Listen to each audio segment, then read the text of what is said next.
Chapter 112. The manifestation of Jimmy's second gender had been a long time coming. There had been signs for days, so it wasn't surprising. Kishir seemed to share the sentiment, nodding his head as he opened his mouth to speak. Were there any members affected prior to the isolation? Any other anomalies? Fortunately, the manifestation began while we were discussing training, so other members were not affected. Given the energy I felt alongside the fever from the manifestation, it seems that Jimmy will likely develop into an alpha like myself. Until the manifestation is complete, I plan to have the alpha members of the Shin division take turns caring for him in an isolated room. This was the first time that a member of the Shin division had manifested a second gender.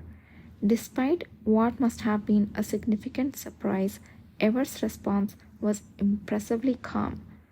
We gave him a herbal juice with a fever-reducing effect and applied a wet towel. But do you think this response is sufficient? Upon hearing her question, Kishir, who had been lost in thought, nodded in approval. That should be sufficient for now. You handled the sudden situation very well. The corners of Ever's eyes turned slightly red with pleasure. Thank you. It's all thanks to your prior instructions. I merely carried them out. The one who suggested making those arrangements is here, so you should thank Yudhir. Yudhir? You mean?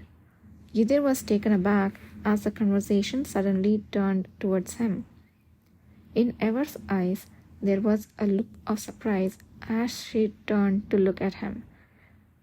I merely made a suggestion. The fact that it was clearly defined as a rule and law is all thanks to the commander. There is no need for that. Haha, it's nice to see you both passing around credit. I don't like it. Yudhir swallowed the words he couldn't bring himself to say aloud. Excuse me, Commander. I also have another matter to discuss. Upon finishing her report, Ever trailed off, seemingly aware of Yudhir's presence. She evidently wanted to speak with Kishir one-on-one. Noticing her hesitation, Yudhir quickly rose from his seat to bid his leave. I'll take my leave then. Do that.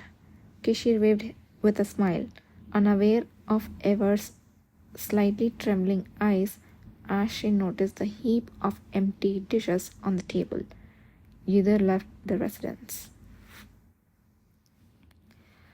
As he moved towards the lower ground of the building, avoiding the gaze of the other cavalry members, his mind was filled only with thoughts related to the news of Jimmy's manifestation.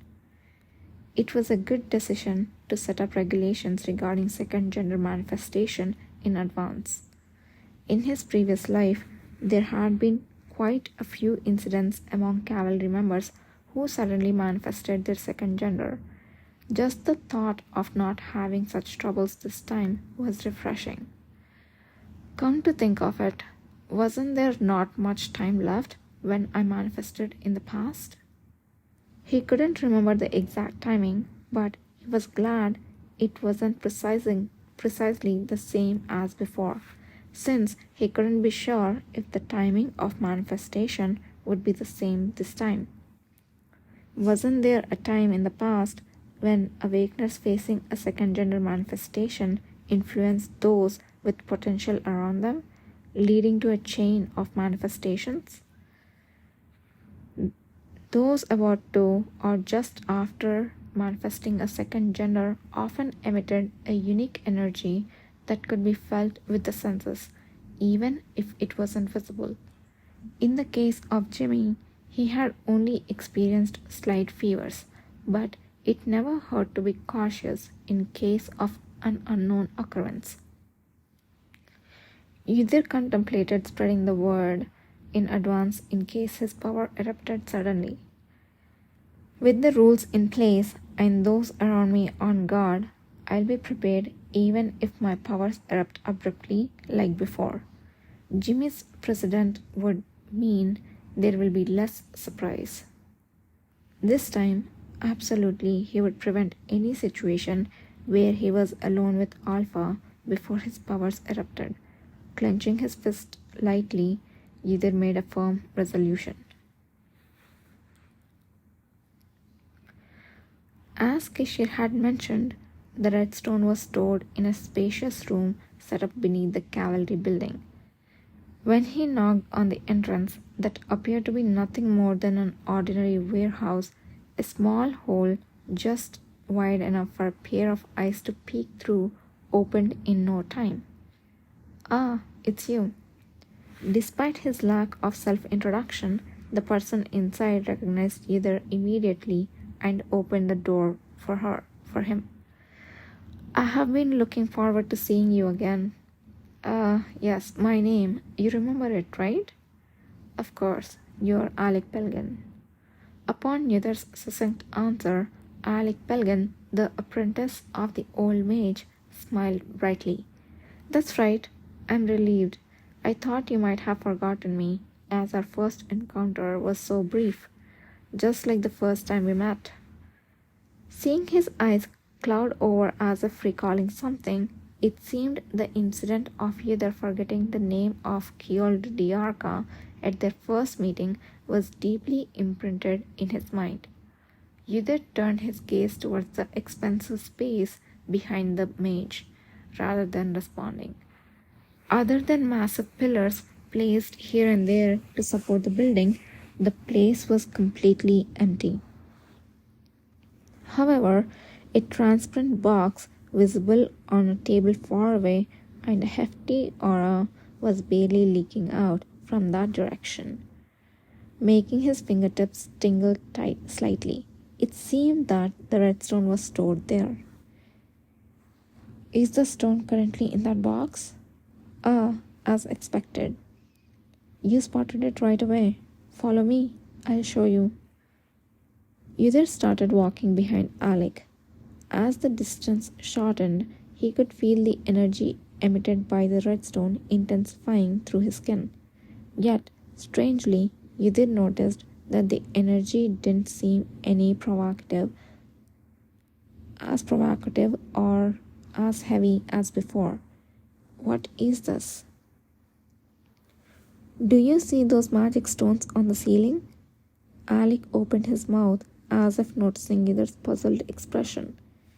The energy emitting from the red stone was so strong that as soon as my master and I arrived here, we had to first create a barrier.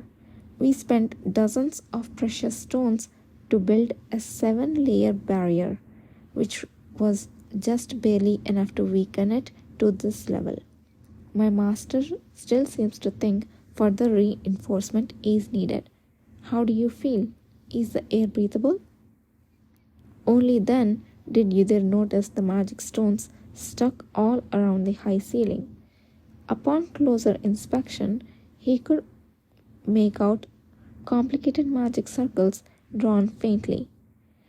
"Yes, it's much better." Miss Kana also said the same. "I'm glad it seems to be effective." Alec grinned, looking rather proud, but Ydir did not return the smile. "By the way, where did Master Yulman go?" "Master had briefly gone up to our quarters. He'll be back soon." "Ah, wait a moment. Please stop there." Alec interrupted, abruptly blocking Ydir's path. "We have set up a camp here. From here, it just looks like an empty space. But if we do this..." As Alec complicatedly twirled and waved his hand, the once empty space started to blur and the scenery changed. The distant redstone remained in view, but suddenly before Ydir appeared 2 sleeping bags that hadn't been there before, a table, 3 chairs, and a small magic stone stove burning brightly. Master couldn't be bothered to go back to the quarters, so he left these here. "Shouldn't we inform the commander and move proper furniture here?" Alex scratched his head at Ydir's serious question. No, no, it's all right. This is more than enough for us. Master dislikes complicated things, and he is accustomed to living this way while conducting research. A subtle hint of struggle was noticeable on Alec's laughing face, as if he was a disciple catering to a demanding master. Actually, even though we have set up a camp here, I can't proceed further without Master. When Master arrives, would you like to observe more closely with us? Or stay here, I'll take a look alone. What was important wasn't to observe the stone, but to understand how much the mages had deciphered from the stone and what kind of investigation they were going to conduct. Leaving Alec behind, Yuzir began to stride towards the red stone. Thanks to the magic stone set up, he could approach much closer than before. The red stone, delicately placed on a cushion inside a transparent box, hadn't changed since he last saw it. However, it seemed like the old mage had attempted to set up something, as several magic stones were scattered around the box. It seems there hasn't been much progress yet. Oh, our guest has arrived. Yuzir, who had been observing the stone, turned his head to the voice behind him. The elder magician of the Pearl Tower, Thias Yulman, greeted him with a smiling face. Sir Yuzir, it's been a while. It has indeed, Yulman. Just call me Yuzir. In previous meetings, Kishir had been present and formal titles were used, but now, as they would be seeing each other more frequently, there was no need for such formality. The old mage readily accepted Yuzir's suggestion. Right. The old mage, sporting a splendid white beard, was wearing an ordinary grey robe, unlike what you would expect from the elder of the Pearl Tower, but his eyes twinkled with youthful vigor.